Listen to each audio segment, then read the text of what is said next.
noite a todos.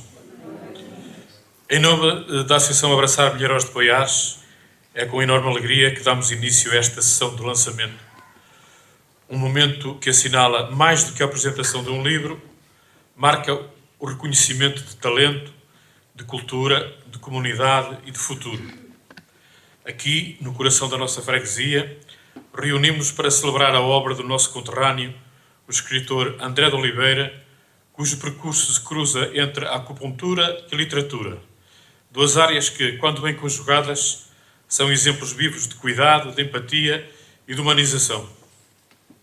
O André nasceu em Milhares de Poiares em 1985. Desde muito cedo mostrou um fascínio pela escrita, ao mesmo tempo que se dedicava ao teatro e à música.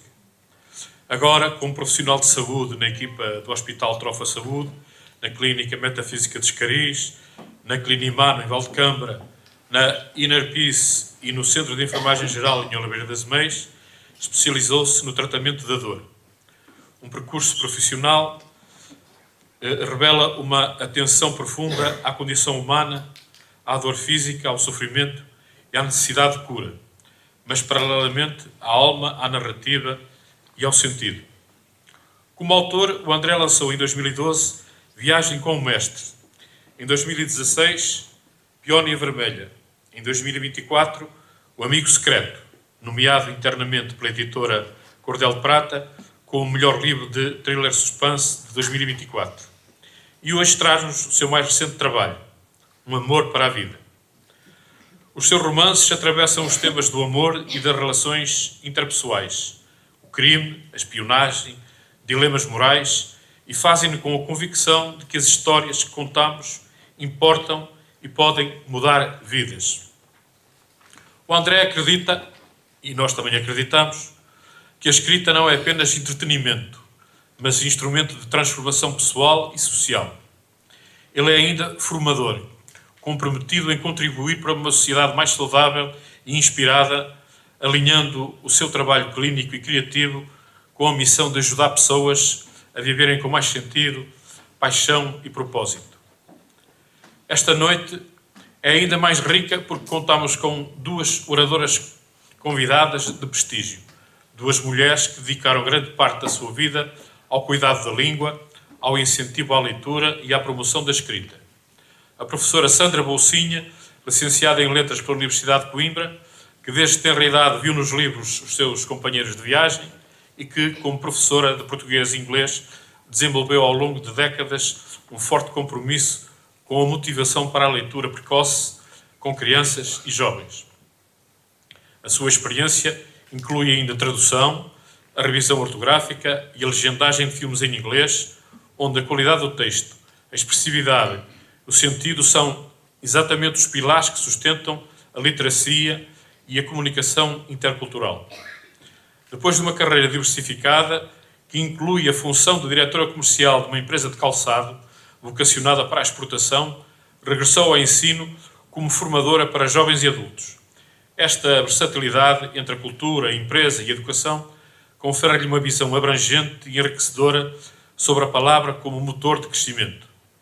É com grande honra que temos também a presença da autora e formadora Analita Alves dos Santos, ativista literária, promotora incansável da leitura, da escrita e do cuidado com a língua portuguesa.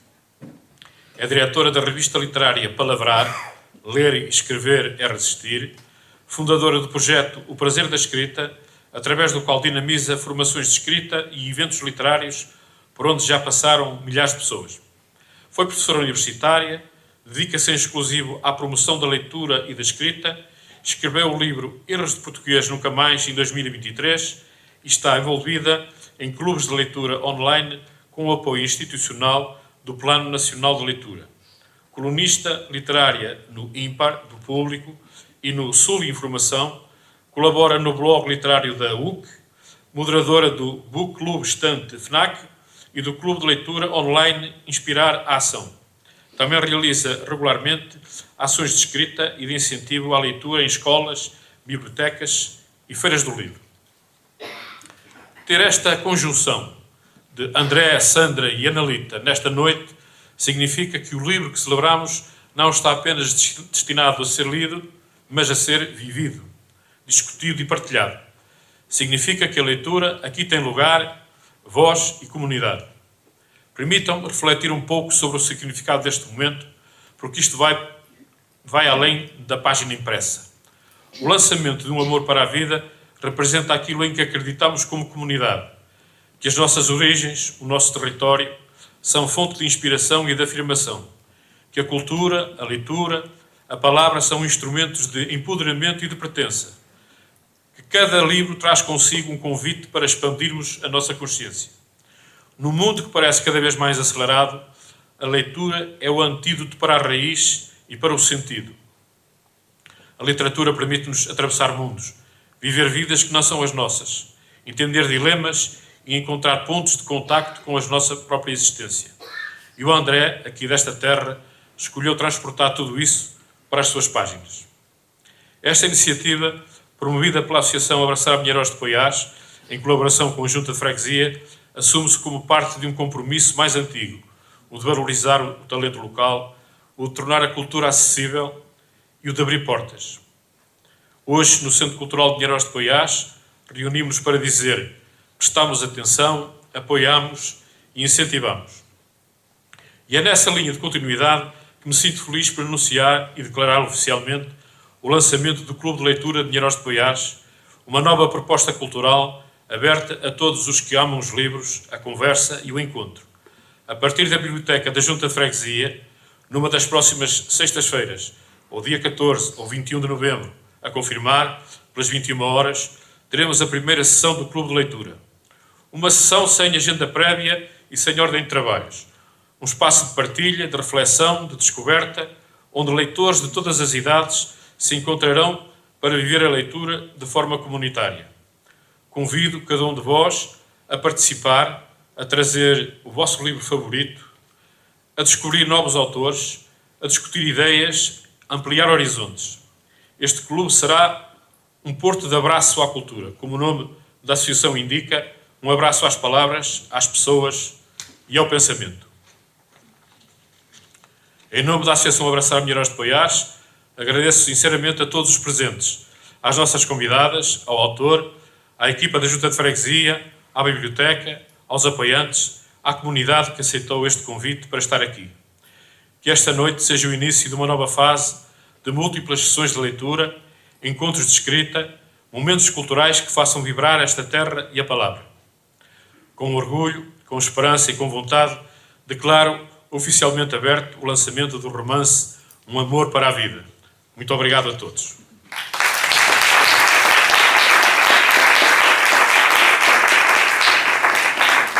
Chamo agora ao palco o autor e as convidadas.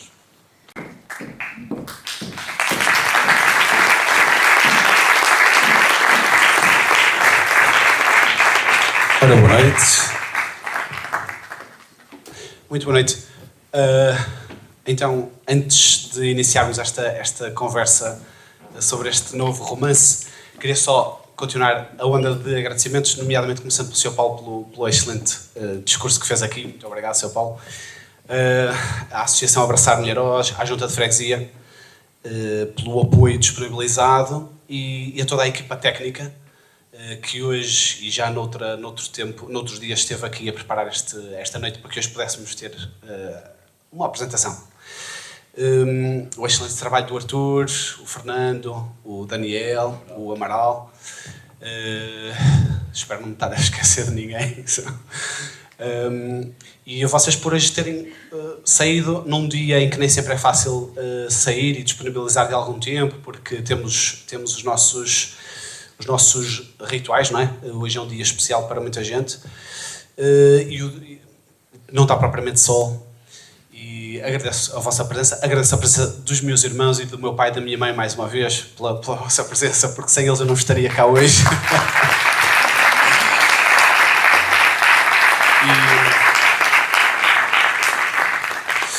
E nessa sequência também à Sandra e à Analita pela disponibilidade para estarem cá hoje.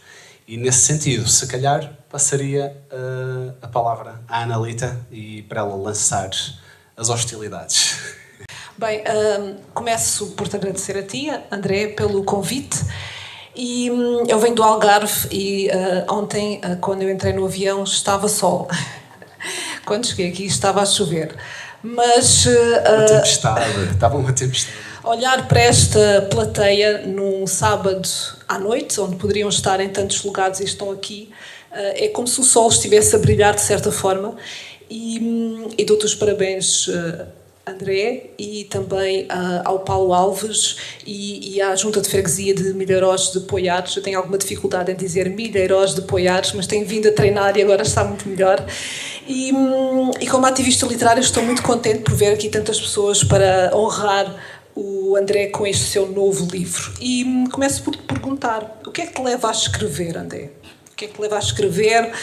O que te move e onde é que gostarias de chegar com a tua escrita? Este é o teu terceiro romance, certo? Portanto, terceiro romance, exatamente.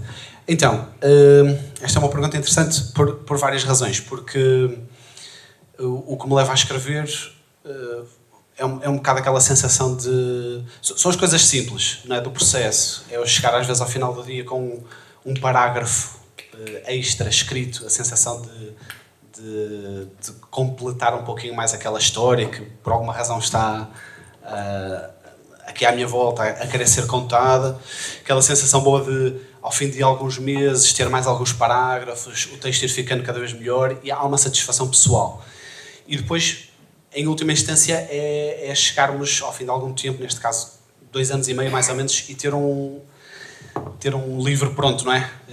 Uma sensação. Eu não tenho filhos biológicos, mas os meus livros de alguma forma são os meus filhos, porque sinto mesmo é uma honra, um orgulho, é uma satisfação enorme o completar um processo destes, que não é propriamente simples. Não vou entrar aqui pela epopeia de escrever um romance e fazer disso algo sobre-humano, porque não é, mas dá muito trabalho, de facto, não é? E tu sabes, como escritora. Mas para mim é uma sensação de satisfação de completar ali mais um bocadinho, de contar mais um bocadinho estas histórias que às vezes me atormentam, ou que às vezes me apaixonam, ou que me acordam à meia da noite, ou que me mantêm distraído à meia do dia quando eu estou a fazer alguma coisa que não é tão importante, e aquela história está sempre ali como se fosse um anjinho ou um diabinho a pedir para ser contada, não é? Muito bem, mas não respondeste à segunda parte da pergunta. Tinha-me esquecido, não sei qual é. Onde é que tu queres chegar com a tua escrita? Olha, então, acima de tudo, eu gostava muito que os meus livros chegassem a muita gente, não é? Eu quando escrevo não tenho o intuito, e acho que cada escritor tem os seus objetivos. O meu intuito não é trabalhar ou chegar só a um pequeno nicho. Eu gostaria de chegar a muita gente, obviamente. Gostaria que hoje as pessoas saíssem daqui, nós vamos ter venda de livro e autógrafos no fim, e eu gostaria que os livros que eu tenho ali esgotassem. Eu gostava de vender tudo, obviamente. Essa é a ideia, não é? Essa é a ideia, não é? Mas gostaria, de forma mais concreta, mensurável e específica, adorava que estes livros, além de chegarem a todo o mundo enquanto livros, se tornassem, por exemplo, filmes ou séries, são outros formatos de contar histórias que me agradam, e eu adorava, não é? Era um sonho que isso fosse possível.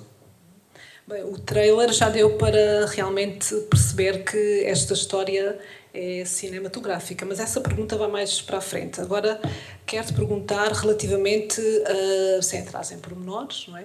Mas em relação ao teu processo de escrita, o que é que te surgiu primeiro? A ação, a ideia da história, o protagonista? Foi o protagonista que te conduziu na narrativa? Queres partilhar um pouco essa parte? Sim. Então, eu... Para quem, algumas das pessoas que estão aqui já leram algum dos meus outros 2 romances. Levantem só a mão, só assim por curiosidade e vaidade muito também, bem. porque é fixe. É bom. Muito obrigado. Os meus outros 2 romances, como tu também já sabes, não é? Estavam dentro daquilo que pudesse ser considerado o crime, o thriller criminal, o thriller de espionagem, de investigação. E eles começaram, cada um desses livros começou sempre de uma forma muito específica, muito única, e este nasceu de uma vontade de mudar um bocadinho a energia, não é? E o próprio género. O género está dentro daquilo que nós poderemos considerar o romance contemporâneo, não é? romance romântico contemporâneo. Foge um bocado àquela coisa de eu pôr um protagonista durão que anda atrás dos mausões e de muitos tiros e muitas cabeças cortadas e muitas mortes, que acontecem um bocado nos outros, não é? Este aqui trabalha uma dimensão mais interna e então nasce com uma ideia que eu tive para o protagonista, que é o nosso Miguel Ângelo, e vou dando algumas... não vou dizer tudo, não é? O Miguel Ângelo que nasce como um protagonista que poderia ser o protagonista de um policial, não é? De um thriller de espionagem, de um livro de crime e investigação, mas que está numa fase diferente da sua vida. O Miguel Ângelo tinha deixado essa vida porque ele teve um passado ligado aos serviços de informação e tornou-se escritor por tudo aquilo que ele foi vendo na vida, não é? Teve em cenários de guerra e tudo, e então ele começou a escrever e deixou essa área da sua vida e mudou de vida. E apeteceu-me contar, ou senti o intuito, o impulso de contar a história de uma pessoa que tenha vivido aquilo que ele viveu, que seria um protagonista relativamente próximo ao do Amigo Secreto, por exemplo, o romance anterior que eu escrevi, mas agora contá-lo sob uma perspectiva mais íntima, não é? Eventualmente mais vulnerável, mais emotiva, porque ele conhece uma pessoa que o tira da zona de conforto. E quando eu lancei este repto, ou quando esta ideia me surgiu e eu a fui construindo, ela ganhou a vida por si, de forma muito, muito natural. E em entrevista à Rosa Familiar, que também está cá hoje a fazer reportagem, eu não a estou a ver... Ai, está ali! Que eu estou aqui com os holofotes nos olhos, eu não vejo muito... em entrevista à Rosa, eu falei um pouquinho também deste processo. Ele nasce de uma ideia muito concreta, nasce de algo de mim, obviamente, porque nós damos sempre algo aos nossos personagens, mas ele depois rapidamente ganhou vida própria, não é? E tornou-se uma coisa que eu não estava muito à espera, mas que me surpreendeu, e foi um prazer incrível escrever isto. Eu reparei, e talvez tenham reparado também lá fora, e aqui também apareceu a frase: livros que parecem filmes. Usas este slogan, não é? Porque queres que os teus livros de facto pareçam filmes, e sentes que este livro em particular conseguiste cumprir esse objetivo? Assim, eu acho que sim, isso tem que ser julgado pelas pessoas, não é? Digam que sim! Não, isso é sempre julgado pelo leitor, em última instância. Eu gosto muito de livros que me façam ver facilmente a ação, não é? O que está a acontecer. Há muitos géneros, há muitos estilos e muitas formas de se escrever, não é? E é aí que está a magia da nossa liberdade, enquanto criativos e autores e escritores. Os livros que a mim me captaram mais a atenção desde a adolescência e que me deram vontade de ler livros, não é? Foram certas obras em que eu estava a ler, mas o meu cérebro descodificava facilmente aqueles códigos, que são as palavras, e os transformava em imagens vívidas, não é? Na minha cabeça. E em emoções intensas, em emoções vivas. E de alguma forma, isso foi se tornando algo importante para mim. Eu sou muito visual e gosto muito de cinema.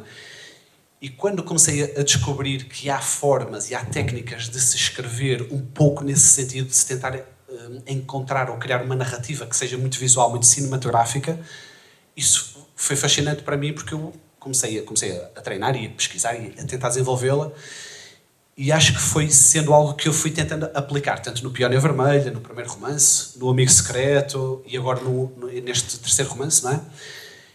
Esse é o meu intuito.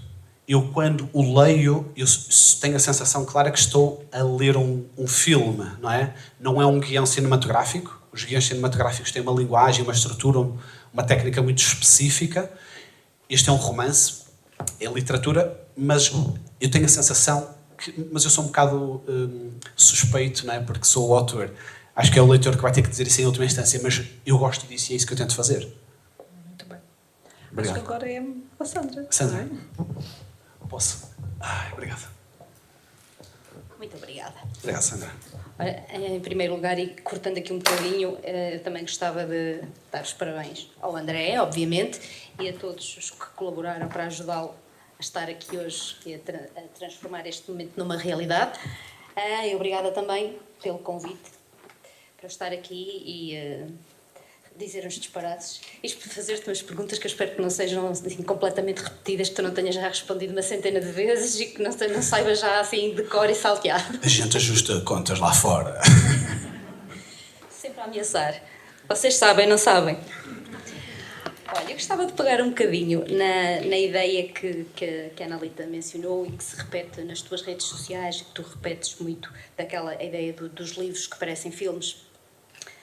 Efetivamente, nós olhamos para quem já teve a oportunidade de ler Um Amor para a Vida, para quem ainda não teve a oportunidade vai ver que isto acontece, que realmente temos aqui uma escrita que é muito emocional, que é muito visual. No entanto, tu não és um escritor que se alonga em descrições, grandes momentos descritivos. Como é que tu, sem recorreres a essa estratégia da descrição, consegues criar estes ambientes, estas cenas completamente cinematográficas? Que estratégias é que tu usas para conseguir isso? Uma pergunta espetacular. Obrigado. Não, obrigado. Isto tem a ver com técnica, não é? Foi tão difícil que ele conseguiu pô-lo a gaguejar. Foi. Estou nervoso. É técnica, não é? E como tudo, trabalha-se de alguma forma. E é algo que se trabalha sempre. Até a missa de sétimo dia, não é? Eu não sei se posso dizer tudo, porque estava aí o Tiago Moita, um amigo meu que também é escritor, e a minha concorrência. Não vou contar os meus segredos. Estou a brincar. Não, a questão é, já deu, isto é estudado, não é? E eu vou simplificar, tem que ser simples porque estávamos aqui até amanhã. Mas basicamente se numa frase nós tivermos demasiadas palavras, demasiados adjetivos, etc., em princípio será muito mais difícil criar uma imagem na cabeça das pessoas. Se nós criarmos uma frase mais simples, com uma indicação clara daquilo que nós queremos que a pessoa veja, isso vai proporcionar eventualmente uma imagem na cabeça da pessoa. Sem querer estar aqui a dar aulas de escrita criativa, nós temos autores que são altamente descritivos, mas que mantêm a sua escrita num ritmo muito parado, não é? Muito descritivo.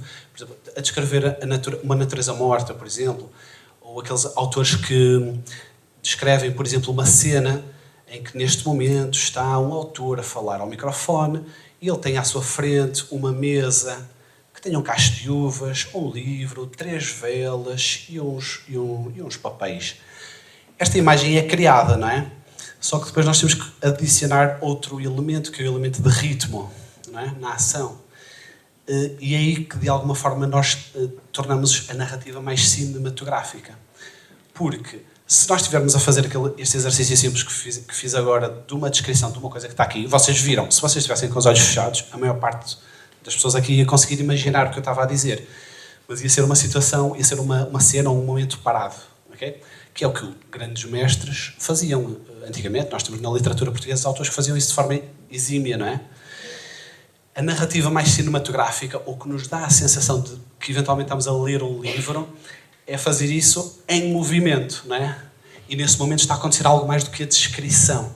Eu tenho a sensação que tu fazes isso muito, ou consegues fazer isso muito através dos verbos, portanto, tu usas para introduzir os diálogos. Certo. Uma grande variedade de verbos, portanto, as ações, imaginou, sugeriu, interrogou, portanto, tu introduzes as falas e consegues criar esse visualismo muito através dessa variedade dos verbos introdutórios, não estou enganada? Sim, exatamente.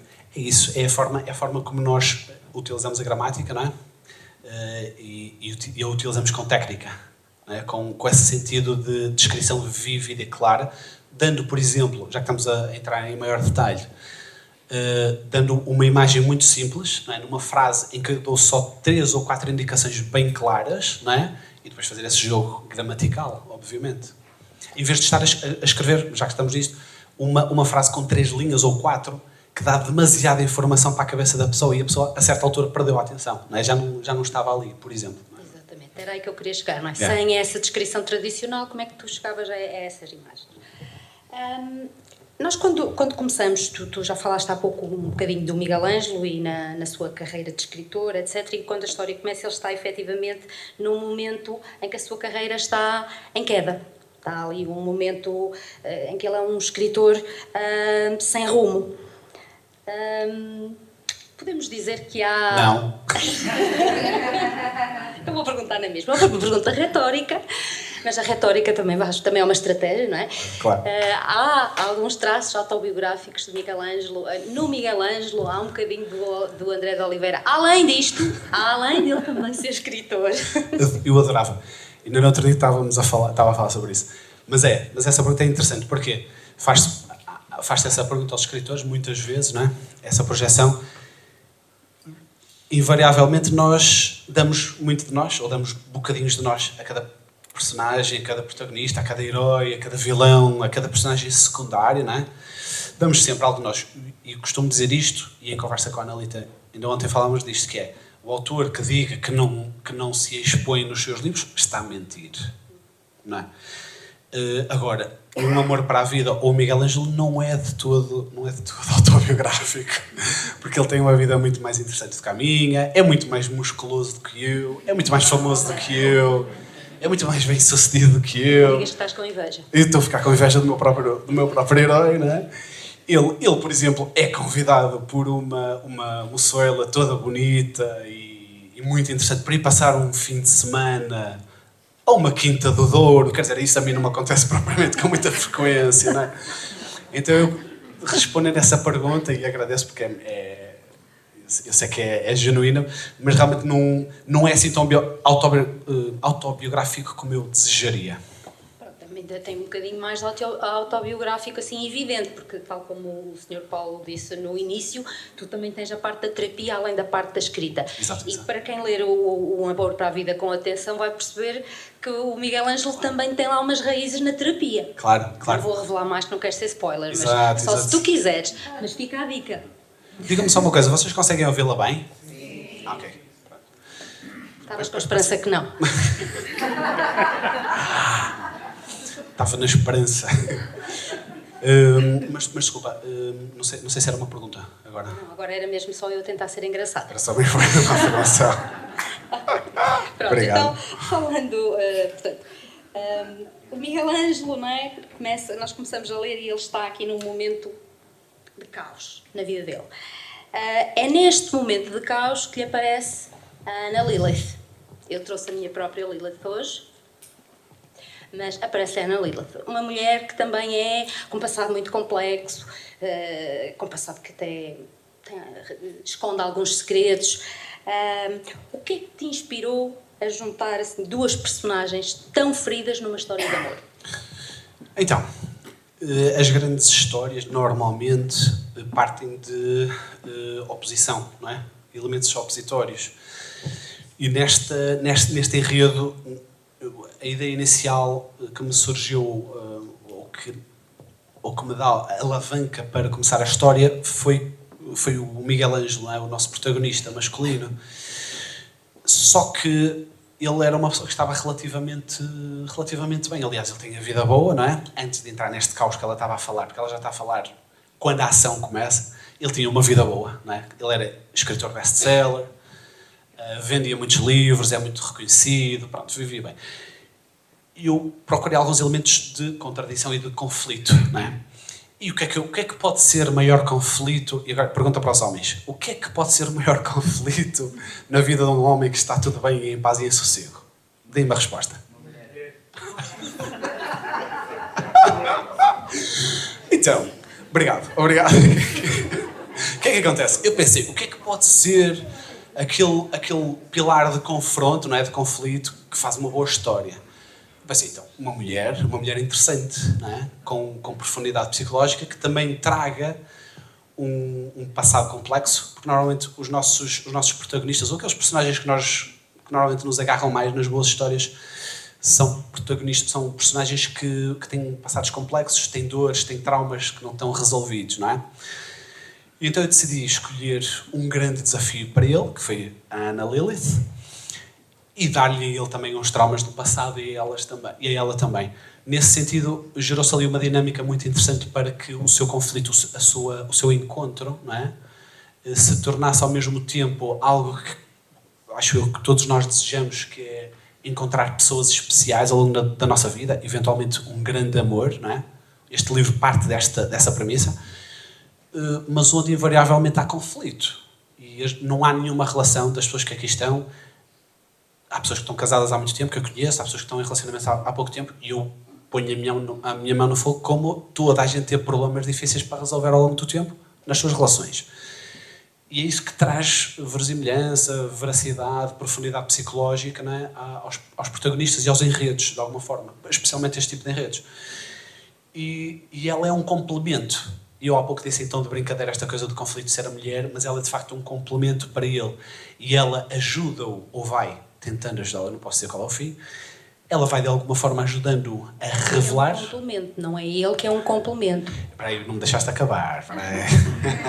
Não deixaste acabar. É um bocado isso, que é o yin e o yang, não é? O que se complementa, o masculino e o feminino, em que de alguma forma ela traz-lhe profundidade e leva-o a confrontar-se com a sua dor emocional mais profunda, que está relacionada com o abandono por parte de uma pessoa que é muito especial para ela. E, ao mesmo tempo, ele tem o mesmo efeito nela e vice-versa, ok? Ela dá-lhe profundidade psicológica, ele ajuda de alguma forma a percorrer o caminho da cura e da transformação, da transmutação. E acho que é por isso que a história funcionou. Ok. Eu estou a olhar aqui para o canto do olho, eu acho que a Analita tem alguma coisa mais para te perguntar agora. A mim? Bem, temos um Miguel Ângelo e uma Ana Lilith. Miguel! E temos uma atuação. Entras pela minha casa adentro, sem pedir autorização, e agora queres que eu faça o quê? Calma, é muito simples. Eu só quero que finjas ser doido. Olha, é simples. Olha, assim. Olha, os três. Sim. Ó, tu, eu e a minha mãe. Tive uma ideia. Um cachinho de uvas, um copinho de vinho tinto na mão. Olha, a minha mãe vai acreditar de certeza. Deixa ver se eu percebi. Tu queres que eu vá passar um fim de semana inteiro a uma quinta do Douro a fingir que sou teu noivo? Tu não tomaste a medicação, de certeza. Miguel, mas eu nunca tomo nada. Nunca tomei. Eu não sei, eu não te conheço de lado nenhum, foda-se. Às vezes nem eu própria me conheço, não é? E a minha mãe também não vai perceber nada. Ela vai acreditar de certeza. Vai correr tudo bem. O que é que tem para correr mal? Apaixonar-nos, achou? Miguel! Miguel!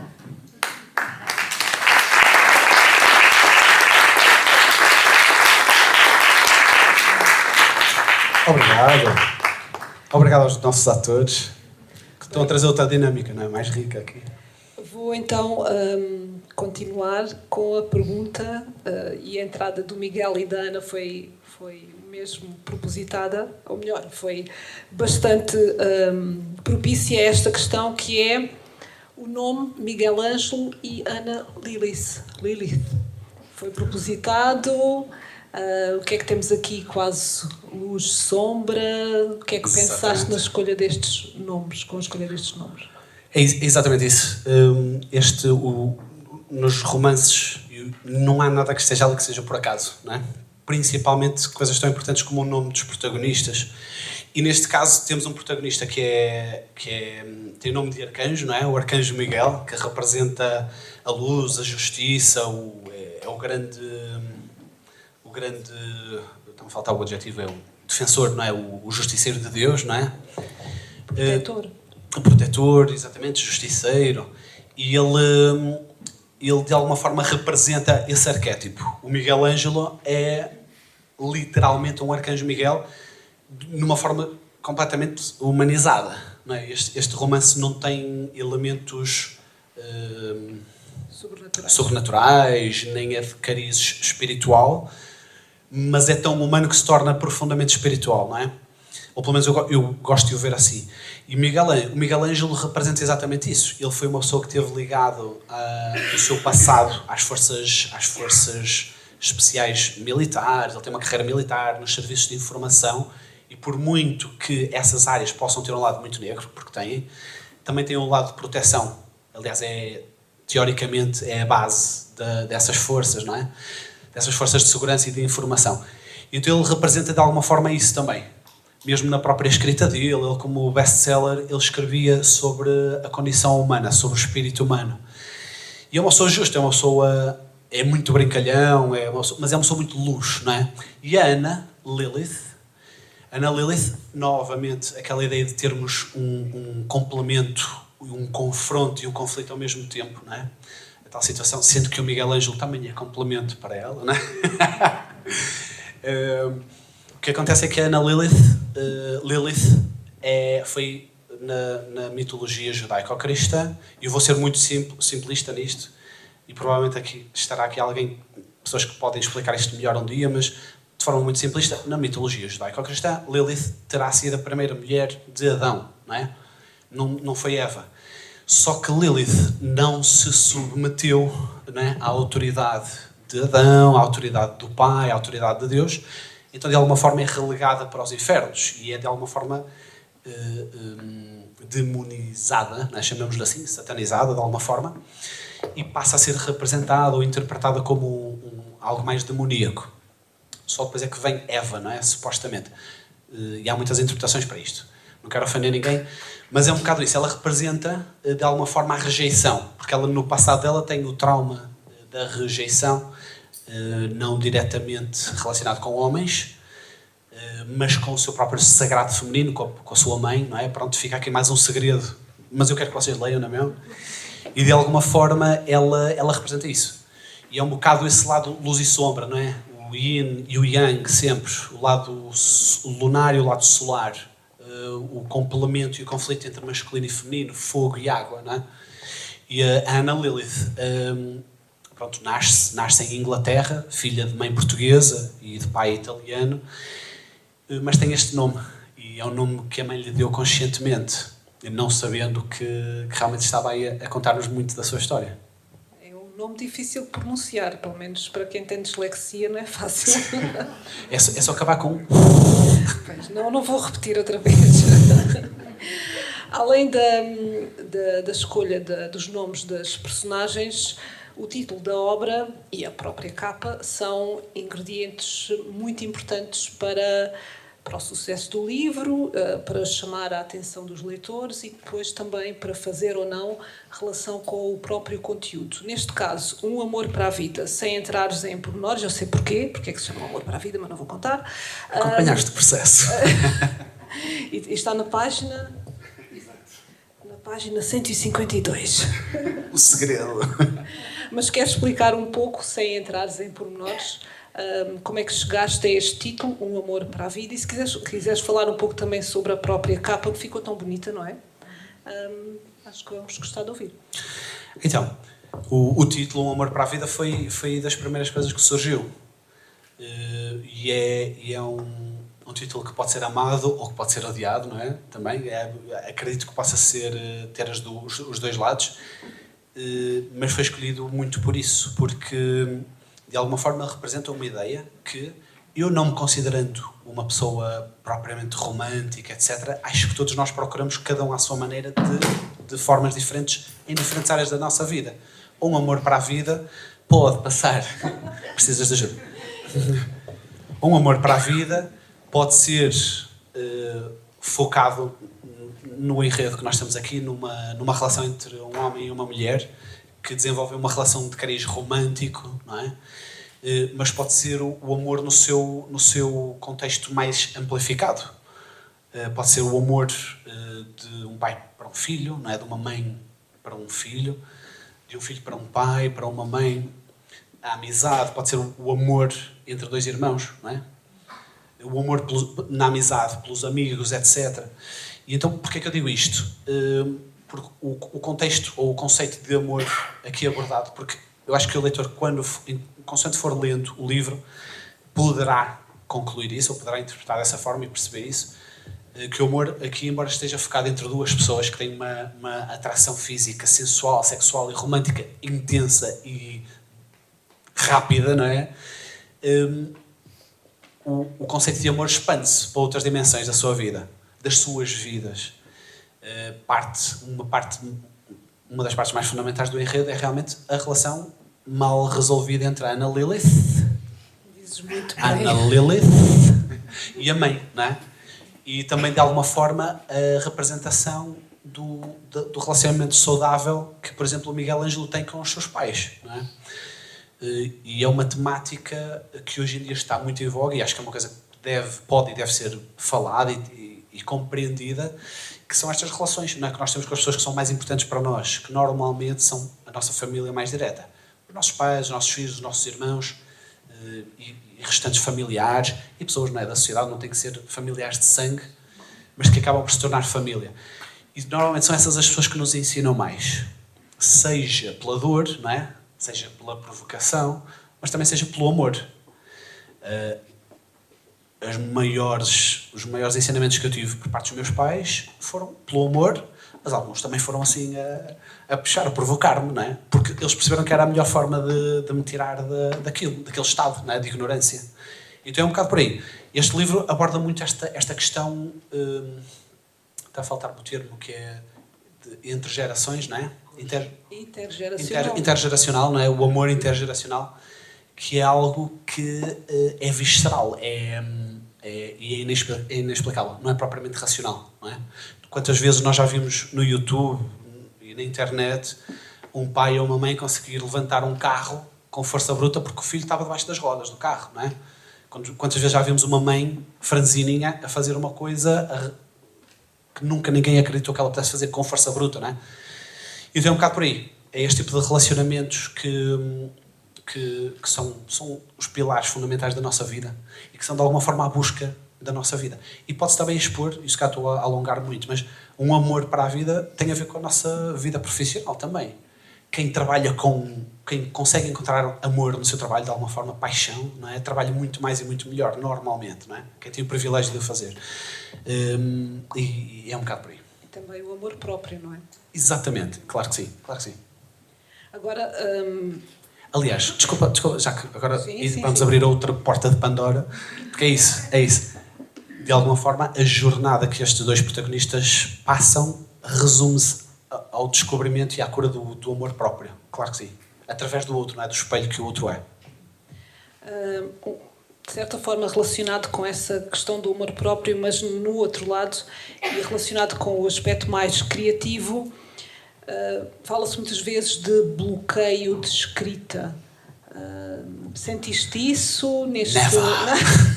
Então, esta resposta é fácil. Acho que é já a tua vez, outra vez, Sandra. Nunca. Então, o bloqueio criativo, não é? Pronto, é assim. Normalmente não é um problema. E tu sabes isso melhor do que eu, que a ideia, o ideal é nós usarmos ou um lado do cérebro ou o outro. O que é que eu quero dizer com isto? Na ciência hoje já sabemos que o hemisfério direito está mais relacionado com a criatividade, por exemplo, não é? E o hemisfério esquerdo com a hierarquia, organização, regras, etc. Quando me disponho a criar, a escrever, quando me sento ao computador, de alguma forma desligo o meu lado julgador, não é? Que todos temos, de alguma forma, não é? O nosso diabinho que está ali a julgar, e escrevo livre, não é? De forma livre, sem me preocupar se aquilo faz propriamente sentido.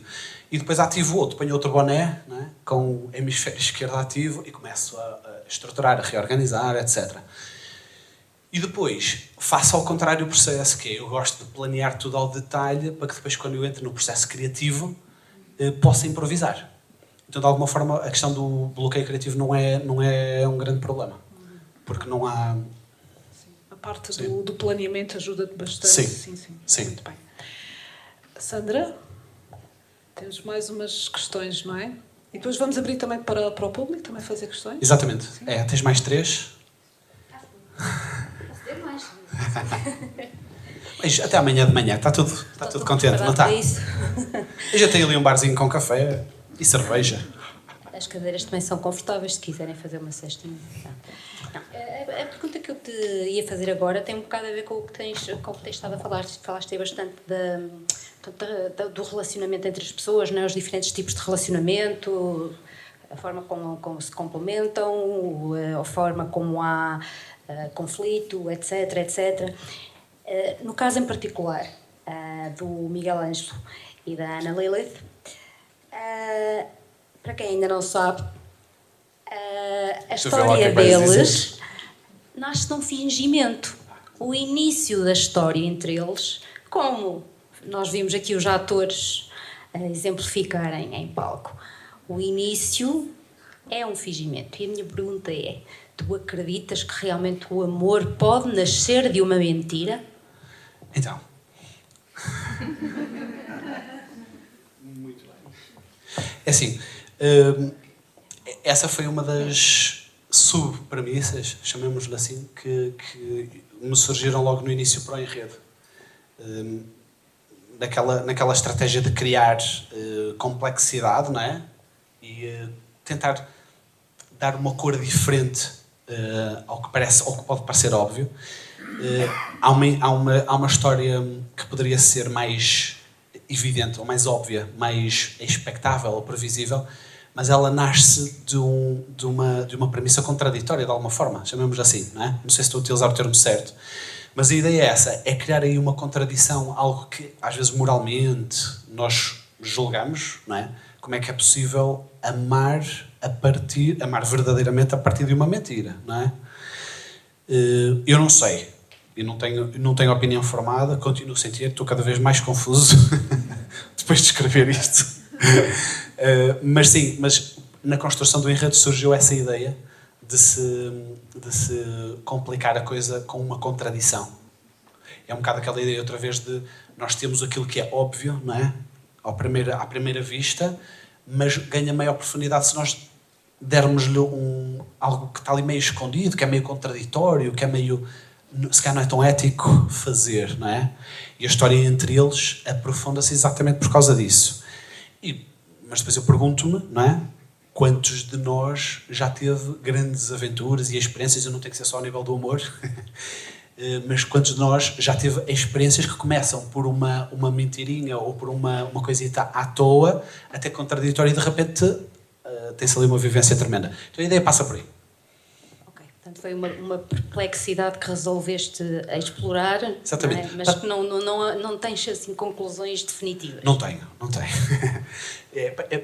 Porque o que interessa muitas vezes, na minha opinião, o que eu gostaria de conseguir fazer é que aquilo que é óbvio à primeira vista se torne mais interessante quando a pessoa olha com mais atenção.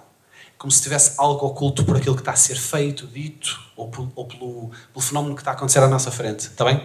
Nós às vezes estamos a ver uma coisa que parece óbvia, mas se nós pararmos e olharmos com atenção, nós vamos ver que há ali muitos subterfúgios, há outras histórias subenredos a acontecer ao mesmo tempo, está bem? Que sustentam aquela história, né? E que lhe dão dimensões diferentes. Ok. Eu penso que será consensual, quem já leu, portanto, chegar à conclusão que nós acabamos por conhecer muito bem tanto Miguel Ângelo, protagonista masculino, não é? Como a Ana Lilith, os outros personagens que andam ali à volta, portanto, e todos esses meandros são-nos dados a conhecer através da visão do Miguel Ângelo, através da voz do Miguel Ângelo. Porquê esta escolha de um narrador que participa na história de um protagonista? Porque não um narrador de terceira pessoa? Então, já são questões mais técnicas, não é? Mas tem um bocado a ver com Precisas de entrar em muitas especificidades, sim. Mas o que é que te faz escolher contar a história, digamos, na primeira pessoa em vez de... Tem a ver com aquilo que há pouco estávamos a falar, que é nós podemos contar a mesma história de diferentes perspectivas, não é? A mesma história pode ser contada pelo protagonista, neste caso masculino, não é? Chamemos-lhe o herói masculino, ou pela heroína, pela protagonista feminina. Nós podemos contar uma história pelo ponto de vista do vilão, da pessoa má, chamemos-lhe assim, não é? Ou podemos contar a história através do ponto de vista de uma criada, por exemplo, não é? Ou de uma pessoa, um personagem que supostamente na ação é secundária, mas nós vemos a história a partir da cabeça, dos pensamentos e daquilo que ela vê, não é? Nesta história, que está dentro daquilo que nós podemos considerar o romance contemporâneo, apeteceu-me contar, ou senti que faria sentido, se calhar, romper alguns padrões, eventualmente, e contá-lo a partir da perspectiva da cabeça, porque nós estamos muito dentro da cabeça e do mundo e das emoções do Miguel Ângelo, não é? que é um protagonista forte, não é? Ele é um gajo que, embora esteja a viver a vida boa, é escritor, mas ele foi militar, é um gajo, ele é rude também, ok? E eu queria contar esta história em que, de alguma forma, há ali qualquer coisa que se torna mais vulnerável por causa dos traumas dele, e eu queria que o leitor ouvisse os pensamentos dele. Essa, digamos, desculpa interromper, Não, problema. essa tendência, digamos assim, de contares a história na primeira pessoa, no Amigo Secreto, por exemplo, também já acontecia. Daí a minha pergunta, portanto, isto, tendencialmente, tu preferes Sim. esta estratégia? Eu gosto muito porque, de alguma forma, eu ponho o leitor dentro da cabeça do protagonista. Ele está a viver, a ver e a sentir e a pensar o que o protagonista está a ver, a sentir e a pensar, não é? Então, de alguma forma, é mais imersivo, ou pode ser mais imersivo, se a pessoa gostar do livro e se for bem escrito, não é? Mas, porque, por exemplo, se fizermos num narrador, ou se contarmos a história sobre um narrador na terceira pessoa, ou mais distante, nós vamos ver o narrador a contar aquilo que está ali a acontecer com os protagonistas, não é? Enquanto que quando, tanto no Amigo Secreto como aqui, nós vemos a história a partir dos olhos do protagonista. E eu acho que, para mim, isso funciona muito melhor, porque põe-me na história, faz-me sentir e ver a história muito mais intensamente, profundamente, muito mais intimista, não é? Muito mais intimamente. E porque, de alguma forma, este género, muitas vezes, é predominantemente escrito sob o ponto de vista da protagonista feminina. Então, de alguma forma, apeteceu-me ser um bocado disruptivo ou mudar um bocadinho o óbvio, não é? E tentar fazer desta forma. Eu acho que, além do Miguel Ângelo e da Ana Lilith, quase que podemos ter aqui no Amor para a Vida, quase que temos um terceiro personagem em grande destaque. Na minha opinião, o cenário desta história, não é? O Douro, o Alto Douro, é visto, é retratado, existe com tanta intensidade na história, na narrativa, que ganha aqui, acho eu, uma grande carga também. O que é que levou a escolher o Alto Douro como o cenário para esta história? Então, acho que aqui quase toda a gente deve conhecer o Alto Douro, não é? Não sei. Levantem a mão, a ver se ainda estão a dormir, ou se já estão a dormir. Pronto, é assim. É um terceiro personagem, não é? Que nos vai contando a história de forma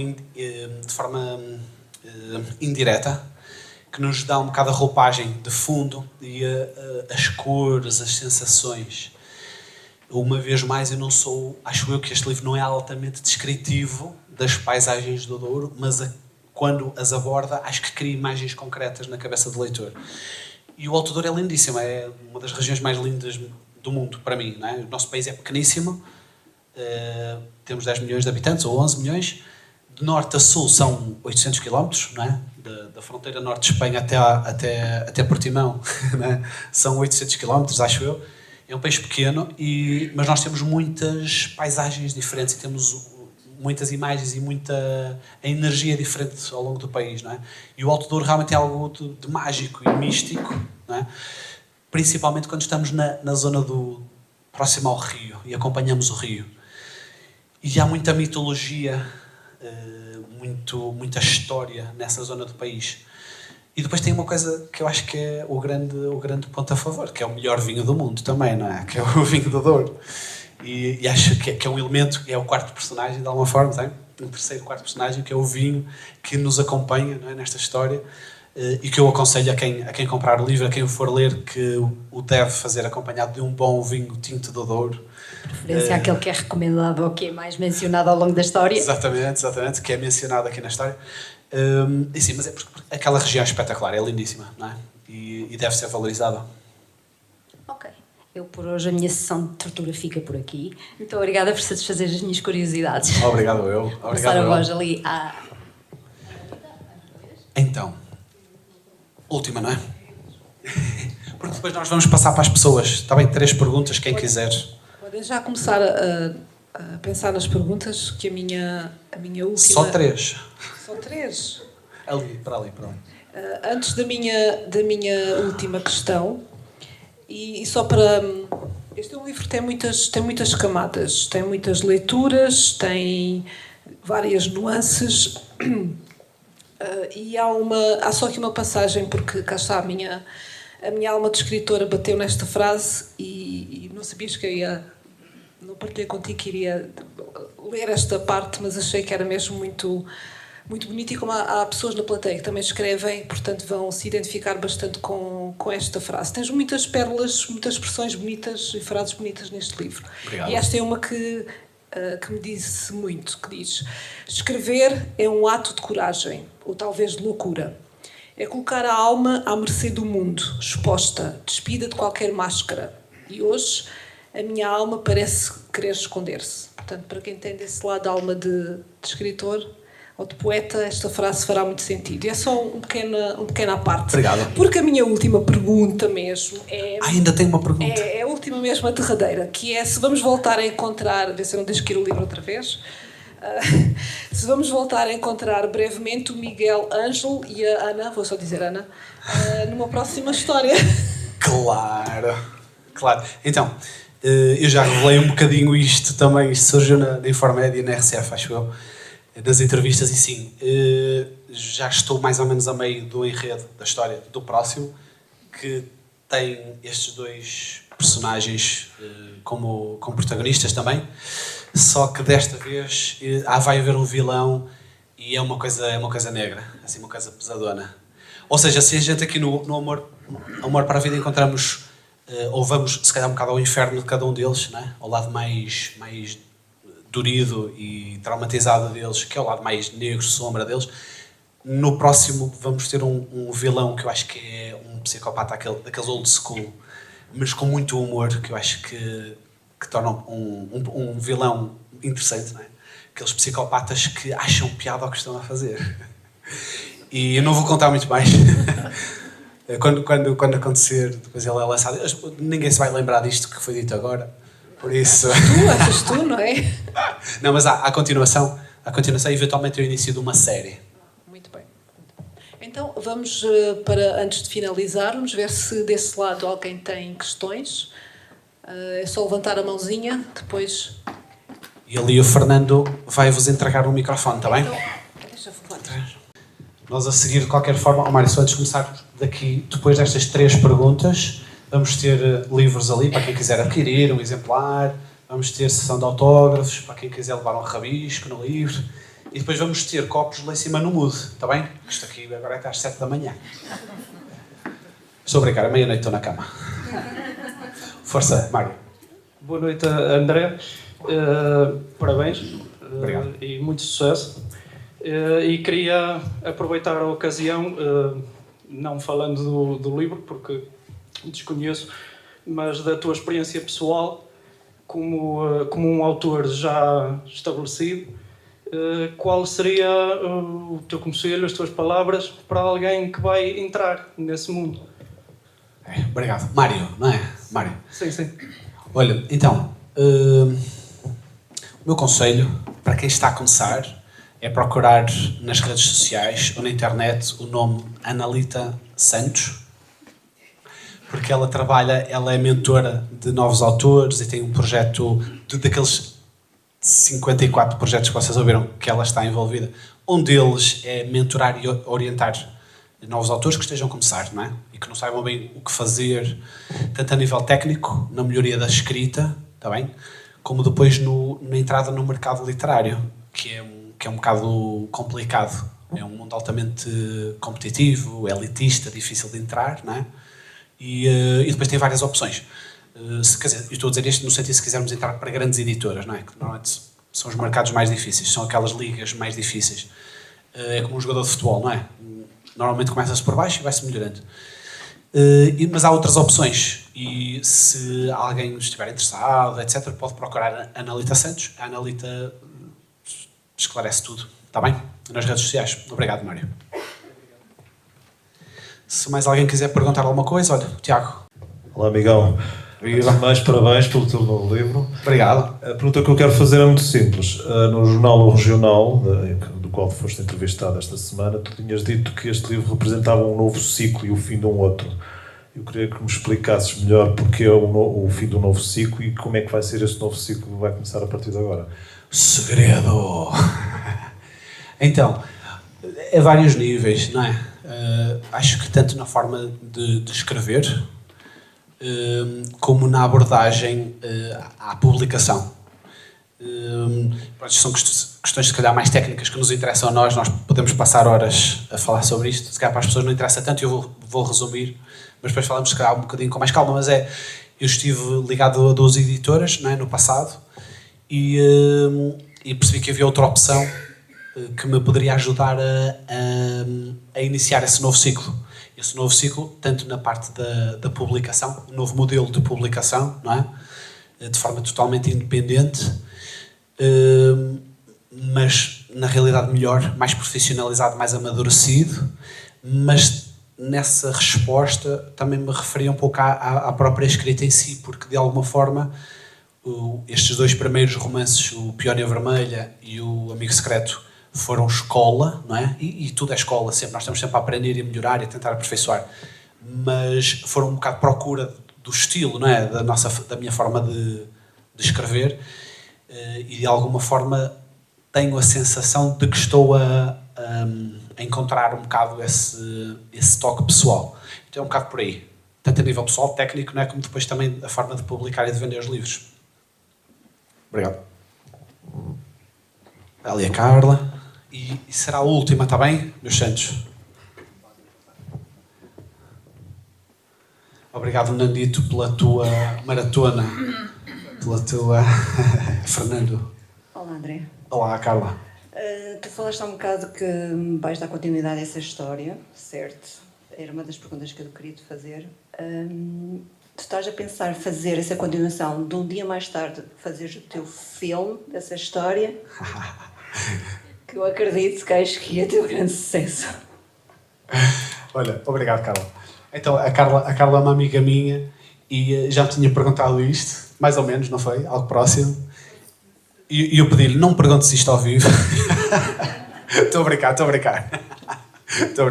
Não, é assim, foi um bocado como a gente falou no início, que é, obviamente, que ter um romance adaptado a filme era tipo espetacular, aquela coisa, aparecer lá o meu nome e não sei o quê, era espetacular.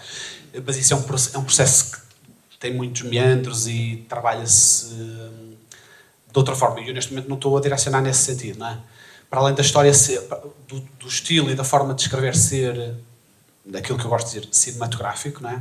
Ser muito visual, não há nada para já encaminhar nesse sentido, a não ser aqui na minha cabeça. Claro que eu gostava de ver estes romances adaptados à televisão, aquela coisa do prestígio, de muitas mais pessoas verem, não é? Isso seria giro, é um objetivo giro a ter.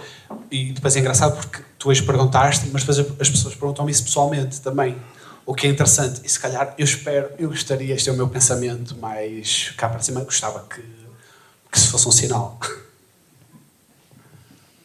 Aliás, o Steven Spielberg ontem ligou-me e perguntou: André, olha, eu vou tentar estar lá, guarda-me um lugar mesmo à frente. É como eu guardei. Ele é que não veio. Desculpa interromper, só para terminar. É como tu Sim. dizes, são livros que parecem filmes. E quem lê o teu livro, eu ainda não li esse. Eu também, mas vais gostar. O amigo Secreto ficou a meio. É muito violento. É um bocado violento. Esta é mais a parte que eu mais gosto. Pronto. É um estilo que eu mais gosto. Mas lá está. Enquanto estavas a falar sobre isso, veio-me à memória algumas ideias que eu depois gostava de partilhar contigo. Claro. Mas acho que se fosse um filme, acho que ia ser espetacular. Aquilo que também tem na minha imaginação, dava para juntar um bocadinho dos dois livros, umas partes daquilo que eu já li. Acho que ia ser uma história interessante. Estás-te a candidatar a guionista e a produtora, não é? Não, é assim, quando era miúdo também gostava de ver essa parte do lado de trás das telas, como é que aquilo funcionava, só para perceber um bocadinho. Então, o primeiro passo que todos podemos dar para isso é irmos tirando fotografias aqui, e quem tiver redes sociais pode partilhar, identificar nas redes sociais, e as redes sociais começam a ver: uau, isto tem muita atração, não sei o quê, uau, e os produtores vêm à minha beira e dizem: uau, este livro está a vender mesmo, vamos-te comprar os direitos, vamos fazer isso. E depois podemos rezar também um bocadinho. Ok. Obrigado. Malta, muito obrigado por terem vindo mais uma vez.